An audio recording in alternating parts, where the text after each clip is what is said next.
and Sweden and other countries that have been involved in all of this. And this is certainly an issue that I raise regularly on those international calls, and I've only had anything but support for that proposition. Certainly if UQ cracks it, then what a wonderful day that would be. And the whole world would rejoice. See, this isn't about, frankly, who wins the prize of getting there first. We just need to get there. And whoever's going to get there, we need to help them to get to that point and to make it as widely available as possible, not just in developed countries like Australia, but importantly in the developing nations of the world. And that is also a key item of discussion that is held amongst international leaders. Sorry? I can't quite hear you, sorry. Well, as I indicated in my statement today, that we would be looking through our development assistance agreements to be able to be rolling this sort of support out, certainly to our Pacific neighbours, and we would, should they wish, we'd be engaging also with countries like Indonesia. I have had discussions with both President Widodo and a number of Prime Ministers in the region about this. And look, to be honest, in the Pacific, that's expected. It's a Vivali whānau partnership with our family in the Pacific, and we and the rest of the world really does look on Australia as providing that support to those developing countries in our own region, and that is specifically in relation to the Pacific countries.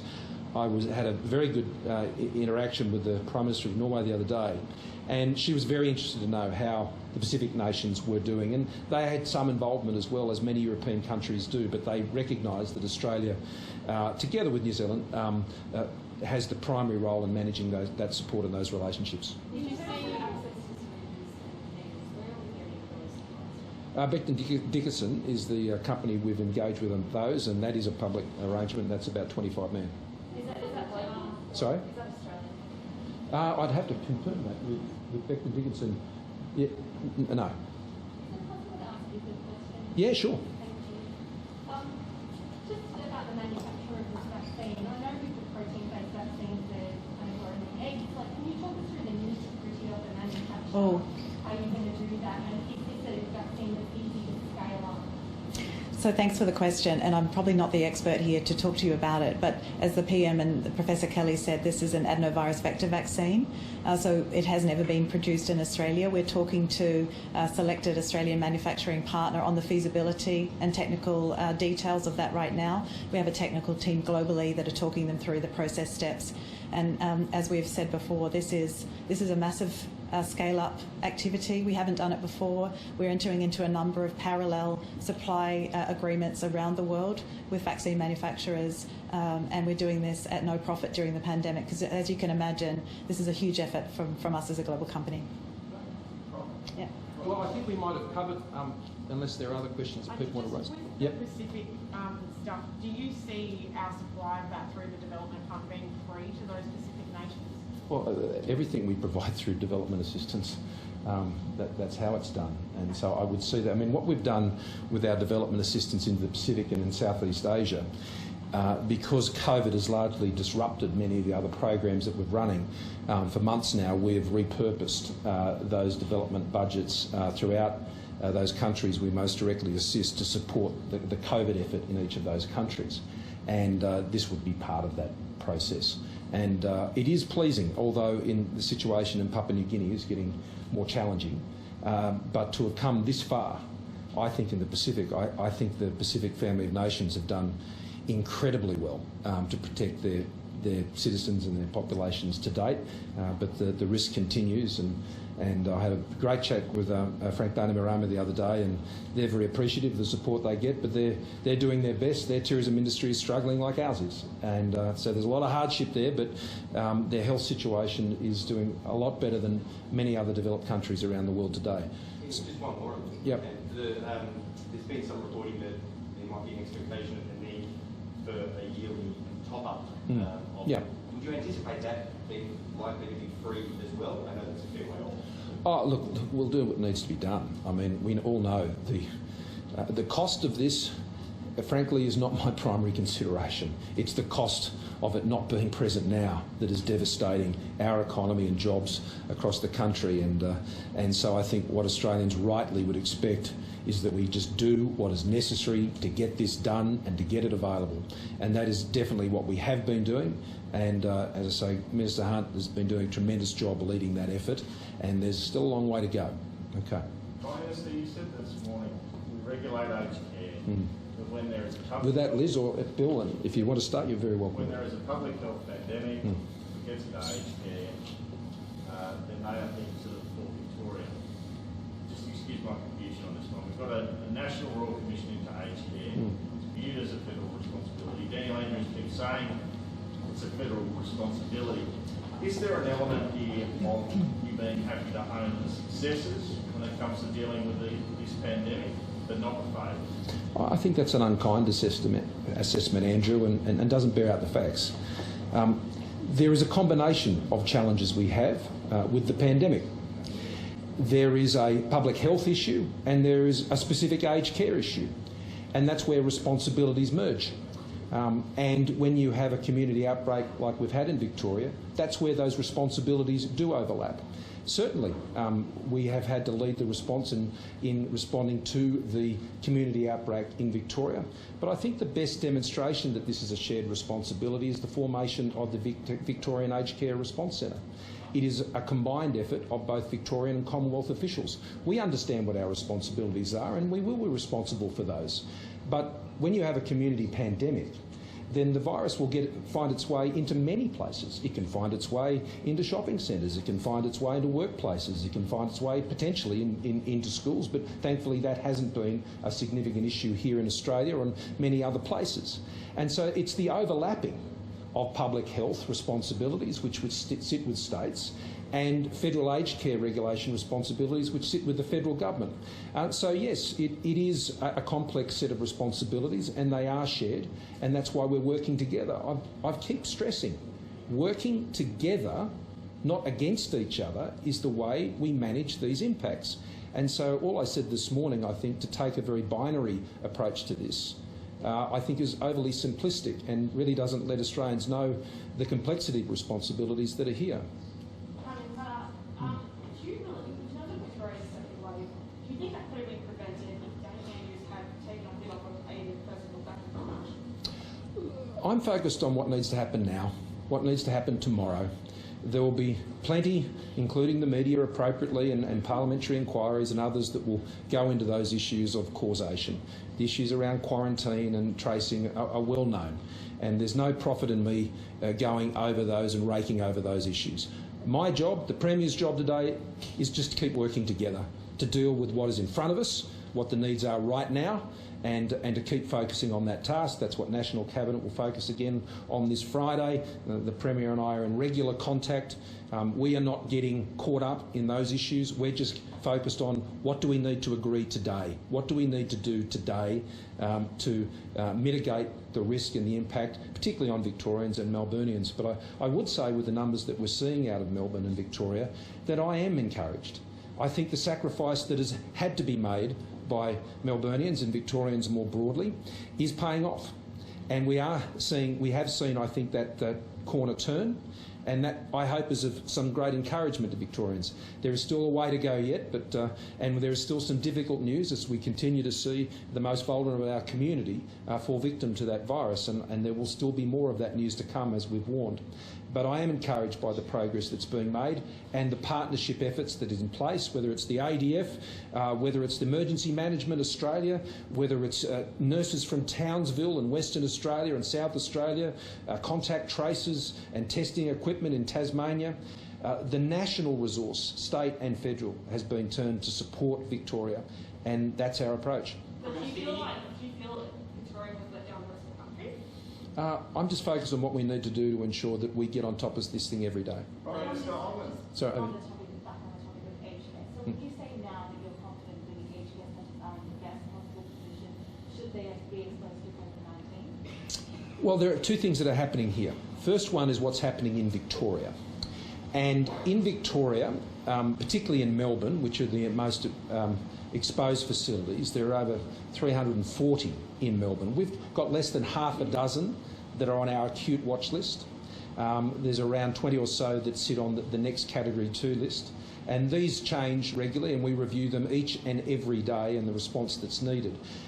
Through the ADF and the training that has been provided there, we expect to be, by the end of this month, having visited every single one of the non-COVID affected aged care facilities to ensure that they've had further reinforcement of their PPE training and their state of readiness and preparedness.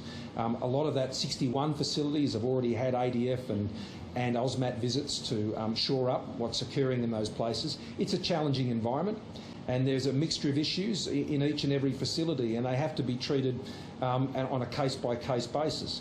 The situation that has been explained to me each and every day for weeks now is increasingly stabilised but still fragile in particularly a handful of facilities. And that remains the case. So we continue to work through those practical issues every day, from how waste is managed and stored and removed from facilities, and ensuring. We had another incinerator come up online recently in Victoria. That's helping dispose of what you can understand is a large volume of PPE material that's being used in Victoria. Staffing issues continue to be a daily challenge for the Centre and Joe Buffoni and the great work he's doing there. The leadership and management in facilities often needs reinforcement, and that's when you see Defence and AUSMAT teams providing that specialist support. In many cases, that has meant a complete takeover of the management of those facilities based on the advice of the aged care regulator. The transfers that are taking place have been an important part of the response. I think about 750, I think the number was this morning, Paul, of transfers there has been from residential aged care facilities, predominantly in the majority case to private hospitals, using the private hospital agreement that Minister Hunt was able to put in place many months ago. That has been important. I mean, every case is different. The answer is just not to line up a team of ambulances out at an aged care facility. That's not always the answer, and in fact, in that way, it isn't the answer. It is a case-by-case response, and to work together with the Victorian health officials, because I said in my answer to Andrew, there's a shared responsibility between managing public health and the specifics in those facilities. I mean, it's not another topic. Sure. Can you give us a bit of an explainer on the reasoning behind the age pension and other payments being frozen in September? Oh, well, that goes to how they're indexed. And this is one of those issues that comes in a pandemic. You don't expect those indexes to go negative. And as a result, budgets and others haven't been prepared on the basis of them going negative. This is new information that has come through yesterday. You'll know that some $1,500 in additional payments have been made to pensioners this year on top of their base pension as part of the pandemic response, and that was done in July and April. So already pensioners have received 2 bonus payments so far this year. But the Treasurer and I will work through those issues. It was not intended, and nor will it be the case that you'd see those payments reduce. And we'll work out the exact response in the circumstances, and we'll announce that when a decision has been made. Given your statements rejecting the assertion of the Council assisting the Royal Commission, do you still have faith in that Royal Commission? And after this answer, can I just ask a quick one on the Northern Territory? Sure. Look, I do have faith in the Aged Care Royal Commission. I called it. And I called it because I wasn't happy with what was happening in aged care. And I wasn't getting the answers that I needed to get as a Prime Minister, so I could look Australians in the eye about what was happening in aged care facilities. And the Aged Care Royal Commission is a key element of how we're responding. Now, it's not the only thing that is occurring, and we won't wait to the final report with the actions that we're taking. Already we've announced significant funding, particularly for in-home aged care support places. We've been doing that for many years now. The budget will do that again. On top of that, issues about how medications are administered in aged care facilities. There's been responses that have been provided to that, and equally that has become very relevant in the management of the pandemic response as well. And so actions will continue to be taken to address issues. But the broader structural issues, I would hope the Aged Care Royal Commission will be able to give us some important insight into that. And that Aged Care Royal Commission will be handed down before next year's budget, which will give us the opportunity, I think, to provide a comprehensive response at that time. So yes, I do. But, you know, the Royal Commission, people will appear before it, people will make assertions before it, people will tell stories, their own stories, and those stories will be heartbreaking, and they'll be hard for Australians to accept and hard for Prime Ministers to accept as well, both current and former. But that was the Royal Commissioner who said that about there not being a plan. It wasn't a witness or something like that. There was this council assisting. And what we will continue to do is provide the facts to the Royal Commission about these issues. Of course, there was a plan that had been refreshed, and there is no complacency on the government's part. And I think the fact that we increase funding for aged care every year by $1 billion, and in fact more now every single year, goes to our acknowledgement of the real needs here. Solving the issues in aged care is a very difficult problem because, as I've said to you many times, the challenges have changed. When people are going into aged care facilities now, and I know this from personal experience, families are making a decision about pre-palliative care. That wasn't the case really 10 years ago. There was a much longer period of time that people would be in those facilities before they suffered acute needs, and so the clinical support that is provided in aged care facilities has changed quite a lot. And that goes to the sort of staffing that's required, and it goes to the models that are put in place for how facilities can operate, both in the not-for-profit sector, the public sector, the private sector. But I'd make this point. Public, private, non-for-profit, they have all had their very significant problems in aged care. All of them have. And that's why I think it's not the time to be getting into some sort of ideological debate about aged care. It's about what the residents need and how government can better support the needs of our elderly residents. And I said, to ensure they're treated with a culture of respect. They need our respect, and that respect needs to be shown in the way that we care for them in those facilities. Now, the Northern Territory. Yes, my last question. The Chief Minister, he says in a Sky News debate we'll have this afternoon, says to... Sorry, a debate he's going to in this afternoon? Yeah, well, it was on this morning. Oh, sorry. Anyway, okay, sorry. He says if you You have many talents, Andrew, but I didn't know prophecy was one of them. But yeah. If you open borders, so he's saying it to his counterpart, right? He's saying if you open borders on June 22, like Canberra wanted you to, you would have brought the virus in the top end. How do you react to that statement and the fact that in a number of state and territory elections now, what the leaders are promising seems to indicate longer state border closures? Well, look, on borders, of course there's the international borders, and the position there is uncontroversial. The position on the border between New South Wales and Victoria, and indeed South Australia and Victoria, is fairly obvious. I mean, the approach the Commonwealth has always taken is you contain where the outbreaks are. What premiers want to do with their borders which are further removed from that, they've made unilateral decisions on those issues. What I continue to ask is when they do that they seek to work with their neighbouring states, that they work with the Commonwealth and the communities that are impacted to ensure that, A, the medical advice they're basing on that is transparent, and secondly, the practical issues are in place to ensure that people who are living along borders, and that can be as much as 100 kilometres away, in areas that are substantively almost virus, if not completely virus-free, are able to get agricultural machinery serviced, or that kids can get medical treatment, or that parents can go with their kids when they're receiving medical treatment. I've been raising a number of these issues. We'll be raising more today. I'm finding dealing directly with states, because their border arrangements are different, is proving to be a more practical way to get outcomes. I acknowledge particularly Premiers Marshall and Berejiklian, who just most recently I've been working with on those issues. The New South Wales government has issued a new public health directive on agricultural workers, which is far more practical than the one that was in place before. We welcome that. But when you put a border in place, it's going to raise a lot of issues. It's going to impose a lot of costs. It's going to impose a lot of disruption.